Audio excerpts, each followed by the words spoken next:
سید الکونین سرور کونین صلی اللہ علیہ وسلم نے ارشاد فرمایا، جس نے 5 راتوں کو زندہ رکھا، جاگ کر عبادت کی، اس کے لیے جنت واجب ہو گئی۔ 8ویں ذوالحجہ کی رات، 9ویں ذوالحجہ کی رات، عید الاضحیٰ کی رات، عید الفطر کی رات، 15 شعبان کی رات، آج 11 شعبان المعظم 1441 ہے۔ انشاءاللہ اب جو مغرب کی نماز کا وقت ہوگا تو 12 شعبان المعظم یہ رات شروع ہو جاتی ہے۔ کل انشاءاللہ 13 شعبان المعظم کی رات، کل دن گزر کے یوم الاثنین، یوم الثلاثاء کو دن گزر کے 14 شعبان المعظم کی رات، انشاءاللہ یوم الاربعاء چہارشنبہ بدھ کا دن گزر کر جو رات ہے وہ شب برات ہے، 15 شعبان کی رات ہے۔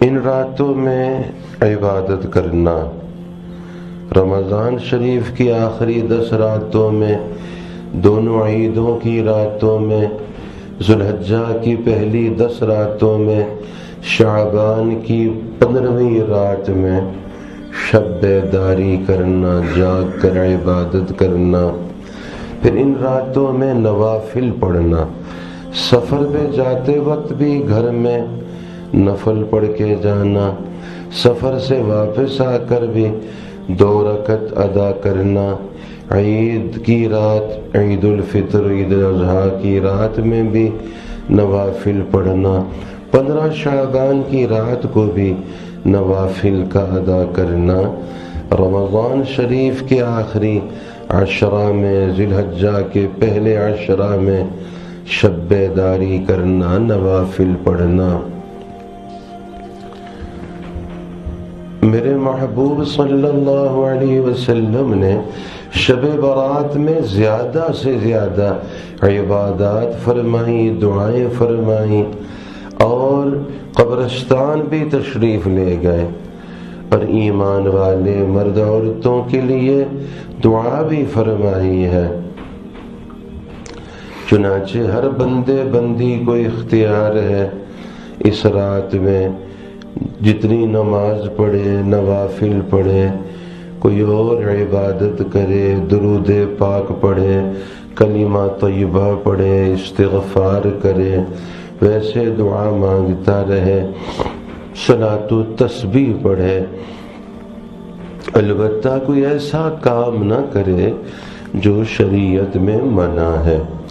حکیم الامت، مجدد ملت، مجدد اعظم حضرت تھانوی رحمہ اللہ فرماتے ہیں، شب برات میں رات کو جاگنا، عبادت کرنا، خواہ وہ عبادت خلوت میں ہو یا جلوت میں ہو، یہ افضل عمل ہے، البتہ اجتماع نہ کیا جائے، یعنی اکٹھے ہو کر نہ ہو۔ مفتی اعظم پاک و ہند حضرت مفتی محمد شفیع صاحب رحمہ اللہ فرماتے ہیں، احادیث مبارکہ میں اس مبارک رات شب برات کے بہت فضائل اور برکات معلوم ہوتے ہیں، لہٰذا ہمیں اس رات کو جاگ کر نماز پڑھنا، ذکر و تلاوت میں مشغول رہنا ہے، اللہ جل جلالہ سے مغفرت اور عاقبت اور اپنی دونوں جہانوں کے مقاصد کی دعائیں مانگنا ہے۔ اولیاء کرام، بزرگان دین، اللہ والے، اس امت کے سب مرد عورتیں شب برات میں عبادت کا خوب اہتمام کرتے چلے آئے ہیں، چنانچہ اس شب برات کا اکثر حصہ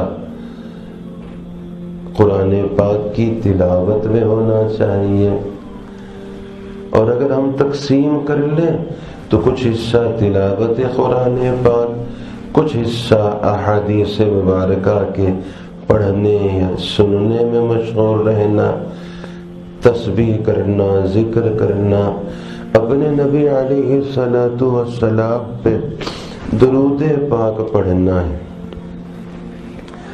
شب بیداری کے لیے کوئی خاص طریقہ، کوئی خاص چیز مقرر نہیں ہے، اپنی طبعی نشاط کے ساتھ جس طرح بھی جتنا بھی ممکن ہو ان سب عبادات کو جمع کر لینا چاہیے۔ اس رات کو صلاۃ التسبیح بھی بڑی فضیلت کی چیز ہے۔ صلاۃ التسبیح بہت جامع قسم کی صلاۃ الحاجہ بھی ہے، صلاۃ التوبہ بھی ہے۔ چنانچہ حکیم الامت مجدد ملت مجدد اعظم حضرت تھانوی رحمہ اللہ فرماتے ہیں، رات کا کون سا حصہ جاگنے میں زیادہ افضل ہے؟ شروع رات میں جاگیں یا درمیان میں یا آخری رات میں؟ اس کا فیصلہ قرآن پاک سے بھی ہوتا ہے اور حدیث پاک سے بھی۔ چونکہ قرآن پاک سے معلوم ہوتا ہے رات کے آخری حصے میں جاگنا اشد ہے۔ ارشاد ہے ان ناشئۃ اللیل ہی اشد وطئا، بے شک رات کے جاگنے میں دل اور زبان کا خوب میل ہوتا ہے اور بات خوب ٹھیک نکلتی ہے۔ ان ناشئۃ اللیل ہی اشد وطئا واقوم قیلا، ناشئۃ اللیل سونے کے بعد ہوتا ہے، یعنی سو کر پھر اٹھ کر ہوتا ہے۔ جب یہ اشد ہوا کیونکہ اس کے اختیار کرنے سے نفس پر مشقت زیادہ ہوتی ہے تو یہی افضل ہے۔ آخری صورت سے بھی یہ معلوم ہوتا ہے علم ان لن تحصوہ، اس کو معلوم ہے کہ تم ضبط نہیں کر سکتے۔ عدم احصاء آخر شب میں ہو سکتا ہے، یہ تو قرآن پاک سے معلوم ہوا، حدیث پاک سے بھی اس کا افضل ہونا معلوم ہوتا ہے۔ چنانچہ آخر شب کی فضیلت میں بکثرت احادیث مبارکہ وارد ہیں اور قواعد عقلیہ بھی اس پر شاہد ہیں، کیونکہ وہ وقت سونے کا ہے اور سونا چھوڑ کر عبادت میں لگنا مشکل ہے۔ ایک حدیث پاک میں ارشاد ہے جو شخص رات کو اٹھ کر دعا مانگتا ہے تو حق تعالی شانہ فرماتے ہیں اس سے میں بہت خوش ہوتا ہوں، اس لیے کہ میری وجہ سے اس نے گرم گرم بستر چھوڑ دیا، اپنی میٹھی میٹھی نیند چھوڑ دی۔ اس سے بھی معلوم ہوتا ہے اخیر رات کے حصے کا افضل ہونا۔ لیکن کسی کو اس حصے میں جاگنا مشکل ہو تو شروع ہی حصے میں کچھ عبادت کر لے، کیونکہ اور راتوں میں تو اللہ تعالیٰ کا نزول اخیر شب میں اور اس شب براءت میں شروع رات ہی سے نزول ہو جاتا ہے۔ اس لیے جن حضرات کا اخیر شب میں عبادت کے لیے اٹھنا مشکل ہو وہ شروع میں ہی عبادت کر کے فضیلت حاصل کر لیں۔ اس رات میں رات کو جاگنا، عبادت کرنا، اس لیے بہتر یہ ہے یہ تنہائی میں اکیلے میں عمل ہو۔ اس کے لیے ایک عام فضا بن گئی مسجدوں میں جمع ہونا، اور مسجدوں میں جمع ہو کر پھر دیر تک کوئی گفتگو ہوتی ہے، پھر کھانا پینا، پھر چائے، پھر قہوہ، یہ چیزیں، چنانچہ پھر اصل جو برکات ہیں وہ ختم ہو جاتی ہیں۔ اکٹھے ہو کر بعض دفعہ وہ تنہائی کی عبادت کا وہ توجہ کے ساتھ دھیان سے وہ معاملہ نہیں رہتا ہے۔ اس رات میں بیدار رہ کر عبادت کرنا خواہ خلوت میں ہو یا جلوت میں یہ افضل ہے، لیکن اجتماع کا اہتمام نہ کیا جائے۔ آج کل ایسے اجتماع منکرات سے خالی نہیں ہوتے، مسجد میں پھر لوگ شور و شغب کرتے، لہو لعب میں لگ کر مسجد کے آداب کا خیال نہیں کرتے اور نیکی برباد گناہ لازم کا مصداق بنتے۔ اس لیے ان باتوں سے جتنا بچا جائے بہتر ہے۔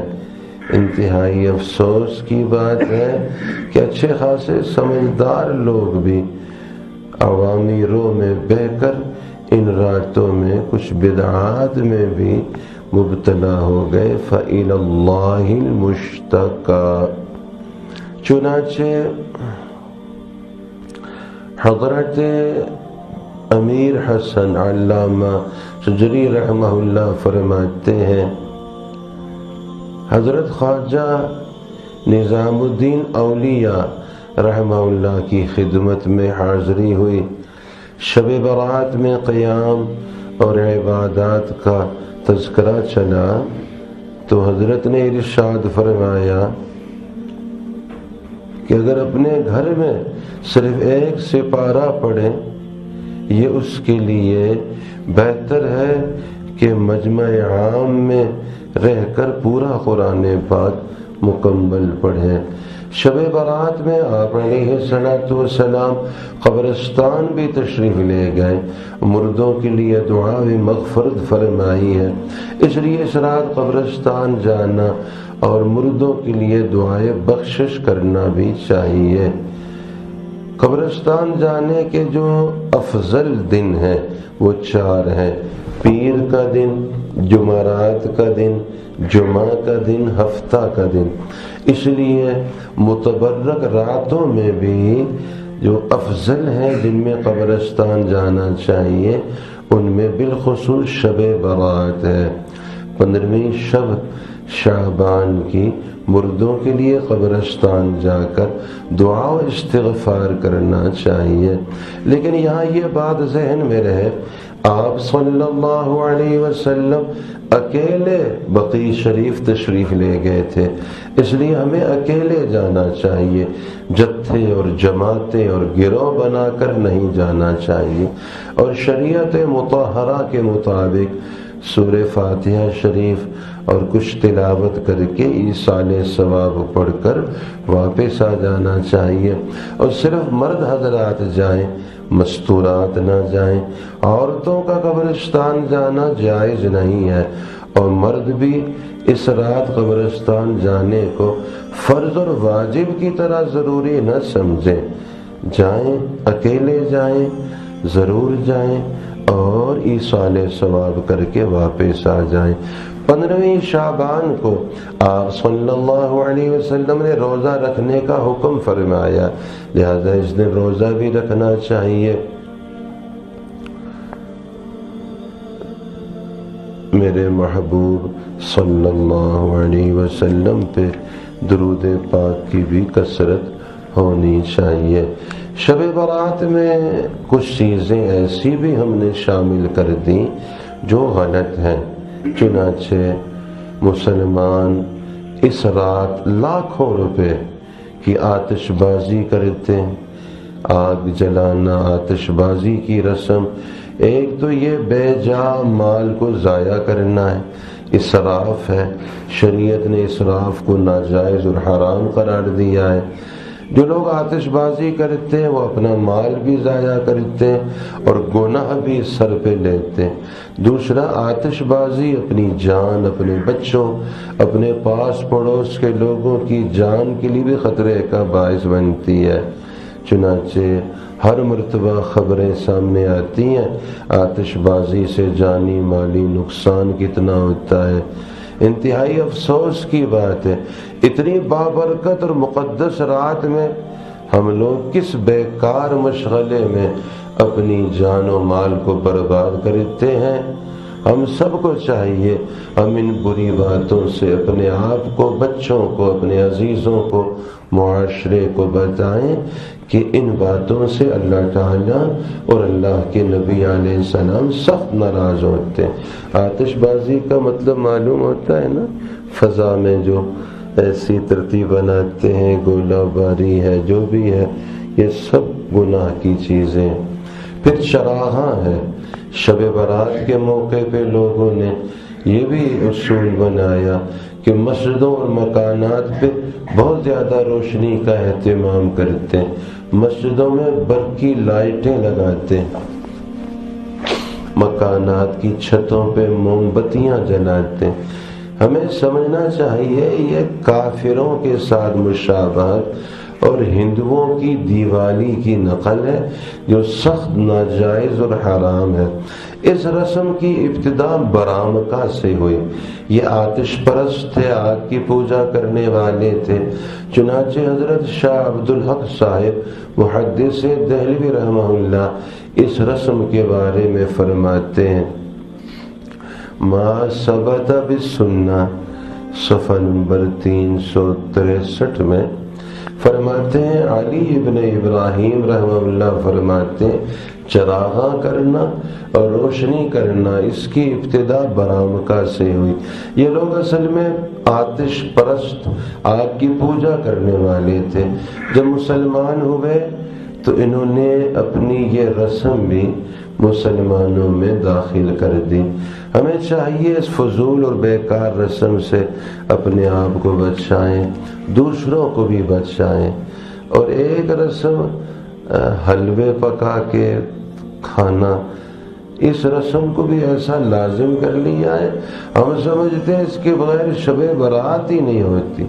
اس رات میں بجائے اس کے کہ ہماری عورتیں عبادات میں مشغول ہوتی ہیں، اللہ تعالیٰ سے دعائیں مانگتی ہیں، عبادت کرتی ہیں، روتی دھوتی، بالخصوص یہ جو وقت ہے پورے عالم انسانیت پہ ایک عمومی اللہ تعالیٰ کی طرف سے آزمائش آئی ہوئی ہے، ابتلا ہے، اور ابتدا آزمائش اور عذاب کا فرق بھی ہوتا ہے۔